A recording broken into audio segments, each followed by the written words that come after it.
आज सुबह 14 political parties 14 political parties ने गांधी जी की प्रतिमा के सामने पार्लियामेंट में 9:30 बजे से धरना दिया था और सभी ने अपने बाजू पे ब्लैक बैंड बांधे हुए थे।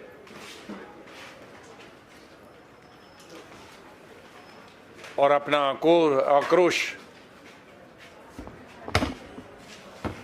दिखाने के लिए कि जो एनसीआर, सीए, एनपीआर की जो चर्चा हो रही है और जो पूरा देश, आधा देश में कहूँगा, सब धर्मों के, सब जातियों के, सब वर्गों के, सब प्रांतों के सड़कों पर खड़े, कई जगह तो कई महीने से ज्यादा लोग खड़े।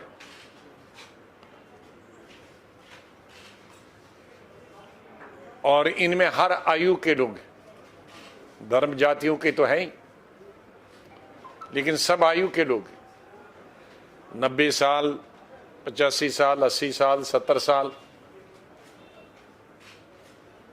और दूध पीते बच्चे अपने माँओं की गोद में, चाहे वो 3 महीने का हो, 4 महीने का, वो बच्चे भी सड़कों पर निकले। एक अनुमान के लगाया गया है कि कई हजार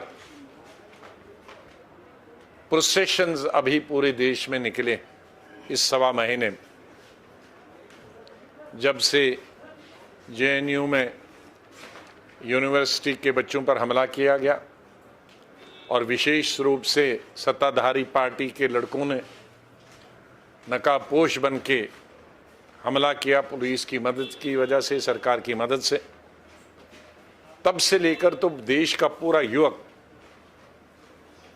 और युवा पीढ़ी सड़कों पर खड़ी।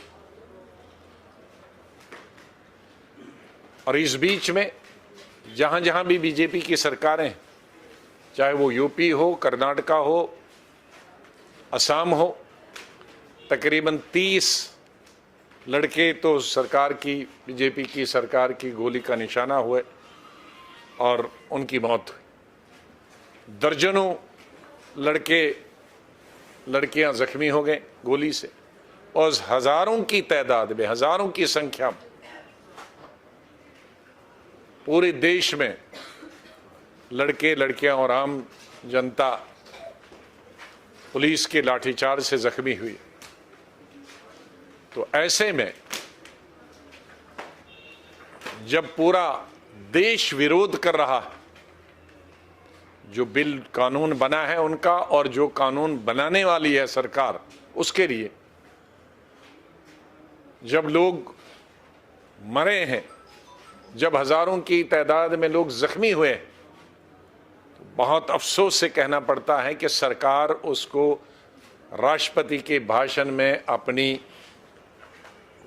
उपलब्धि मानता, अपनी सफलता मानता। इससे बड़ी शर्म की बात कोई हो नहीं सकती। इसीलिए हमने सुबह धरना रखा था 14 पार्टीज ने, और बाद में हम सब लोग अपनी अपनी सीटों को छोड़कर, कई लोग जो फ्रंट में थे, कोई सेकंड में थे, हमने कहा कि आज हम अपनी सीटों पर सोनिया गांधी, राहुल गांधी से लेकर हमसे और दूसरे आनंद जी से लेकर सभी दूसरी पार्टी के जो सीनियर लीडर जो फर्स्ट और सेकंड रो में हैं, हमने बाइकाट किया और हम पीछे आज बैठे एक ही ग्रुप। उसके साथ साथ ही जो आज राष्ट्रपति जी का भाषण हुआ, अब पूरी दुनिया जानती है कि राष्ट्रपति जी का भाषण वो खाली पढ़ते हैं, लेकिन वो असली कैबिनेट बनाती है। राष्ट्रपति जी सिर्फ पढ़ते हैं, उसमें कोई भी चीज़ राष्ट्रपति जी के भाषण में, कई तो 5 साल पुरानी चीज़ें हैं, कई 4 साल पुरानी चीज़ें हैं, और कईयों का कोई अर्थ नहीं है। जो ब्लॉक लेवल का, बीडीओ लेवल की चीज़ें हैं, वो भी राष्ट्रपति के भाषण में डाली गई हैं।